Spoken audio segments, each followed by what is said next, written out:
नमस्कार दोस्तों, आज हम आपको दंतात्रेय जयंती पर सुनी जाने वाली उनकी 2 कहानी सुनाने जा रहे हैं। साथ ही उनका महत्व भी जानेंगे। तो चलिए शुरू करते हैं। दंतात्रेय जयंती मार्गशीर्ष की पूर्णिमा को मनाया जाता है। इसे दंतात्रेय जयंती के नाम से भी जाना जाता है।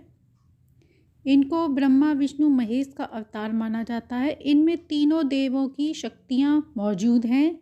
कलयुग में भगवान दंतात्रेय की पूजा आदि गुरु के रूप में की जाती है। इन्होंने संस्कृत भाषा में बहुत ग्रंथ लिखे हैं, जिसमें दंतात्रेय तंत्र बहुत प्रमुख है। इस बार शनिवार 14 दिसंबर को दंतात्रेय जयंती मनाई जाएगी, तो इस दिन कथा कहानी का श्रवण भी जरूर करना चाहिए। तो आइए कथा सुनते हैं। वेद पुराण आदि ग्रंथों में अलग अलग जानकारी दी गई है। मार्कंडेय पुराण में बताया गया है कि उसी आधार पर आज हम आपको कहानी सुना रहे हैं। किसी नगर में एक स्त्री रहती थी जिसका नाम शांडिल्य था। पुराणों में बताया गया है कि शांडिल्य एक पतिव्रता स्त्री थी। उसके पति का नाम कौशिक था, जिसको कोढ़ की बीमारी थी। वह अपनी पत्नी के धार्मिक होने के बावजूद वह वेश्यालय जाया करता था। शांडिल्य को यह बात पता थी, फिर भी वह उसे गलत नहीं मानती थी। वह अपने पति की खुशी में ही अपना धर्म समझती थी। समय के साथ कौशिक का कोढ़ बढ़ता चला गया। कोढ़ अधिक फैल जाने से अब वह वेश्यालय भी नहीं जा सकता था। वह कई दिनों तक घरों में रहा, पर एक दिन थक हार कर अपनी पत्नी से बोला कि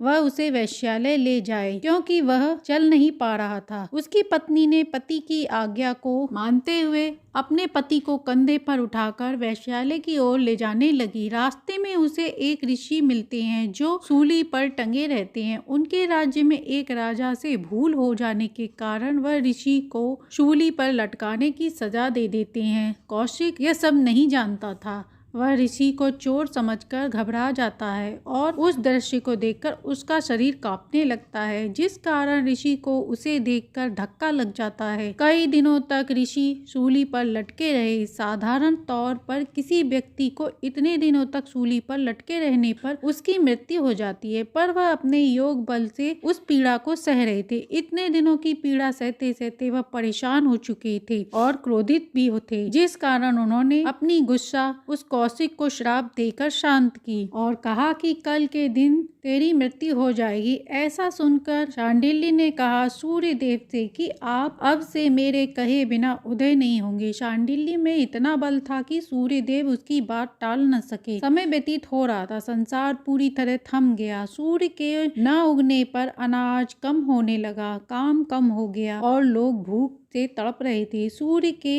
न उगने से लोगों ने नित्य क्रिया का पालन करना बंद कर दिया था। देवी देवताओं की पूजा उपासना भी बंद हो गई थी। इस समस्या का हल ढूंढने के लिए सभी देवता त्रिदेव के पास गए और त्रिदेव सभी देवता के साथ अत्रि ऋषि के आश्रम गए, जहां उन्होंने अनसुईया जी को पतिव्रता का पालन करती थी। वह सभी देवताओं उनके पास जाकर बोले और कहने लगे, ऐसा करने का मकसद यही था कि जो एक स्त्री पति धर्म का पालन करती है, वह दूसरी पति धर्म का पालन करने वाली स्त्री को अच्छे से समझा सके, उसे धर्म का पाठ पढ़ा सके। एक पतिव्रता स्त्री के आगे इतना बल होता है कि कोई भी देवी देवता उसके आगे खड़े नहीं हो सकते थे। इसके बाद माता अनसुईया देव अन्य देव शांडिल्य के पास पहुंचकर उसे समझाने का प्रयास करने लगे। उन्होंने कहा, सृष्टि रुक गई है, जीव जंतुओं का नाश हो रहा है। वह उनसे आग्रह करती हैं कि सूर्य को उदय होने दें। इसी के साथ उन्होंने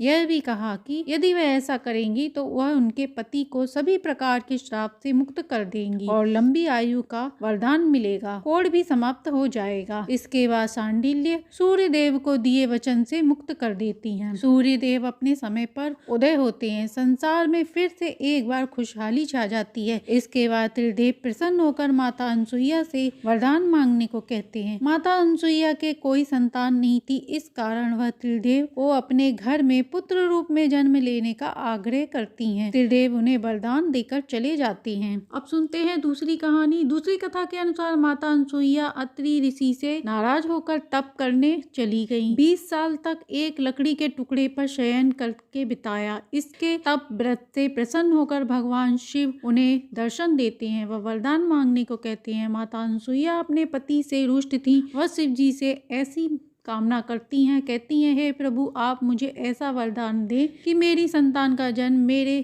पति के मिलन के बिना हो जाए। शिव जी ने तथास्तु कहा और अंतर्ध्यान हो गए। पुराणों के अनुसार एक दिन माता अनसुईया पूजा वंदन कर रही थी, तभी वहाँ अत्रि ऋषि आ जाते। वह उन्हें देखकर आसक्त हो जाते हैं। उसी समय त्रिदेव अपने रूप में माता अनसुईया के गर्भ में धारण हो जाते हैं। माता अनसुईया गर्भ धारण के 7 दिन बाद एह वंश के क्षत्रिय राजा एक बार अत्रि ऋषि का अपमान कर दिया।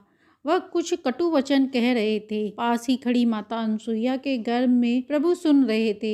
वह शास्त्रों में ऐसा बताया गया है कि वह क्रोध में इतने ज्यादा हो जाते हैं कि वह 7 दिन के अंदर ही अपनी माता के गर्भ से जन्म ले लेते हैं। क्योंकि उनका जन्म क्रोध भाव से होता है, वह घर का त्याग कर उन्मग भाव से वन में चले जाते हैं और अपना जीवन यापन करने लगते हैं। उनका जन्म नकारात्मकता के कारण होता है। उतावलापन, क्रोध, पागलपन, इस पद्धति को आध्यात्मिक का सहारा मानते हुए वह अपना जीवन व्यतीत करती हैं। दुर्वासा ऋषि के क्रोध से संबंधित अनेकों कहानियां प्रचलित हैं और आज उसका कारण भी हमने आपको बता दिया। 9 महीने के बाद अत्रि ऋषि में सौम्यता, उनकी ऊर्जाओं से, योग बल से चंद्रमा का जन्म हुआ, जो परम देव का अंश है। ऋषि अत्रि के संन्यास योग से प्रभु दंतात्रेय का जन्म होता है, जो कि भगवान विष्णु जी का अवतार है। इस प्रकार माता अनसुईया ऋषि अत्रि के घर में ब्रह्मा, विष्णु, महेश के रूप में सोमदत्त, दुर्वासा का जन्म होता है। दुर्वासा ऋषि अपना घर छोड़कर संन्यास में लीन हो जाते हैं।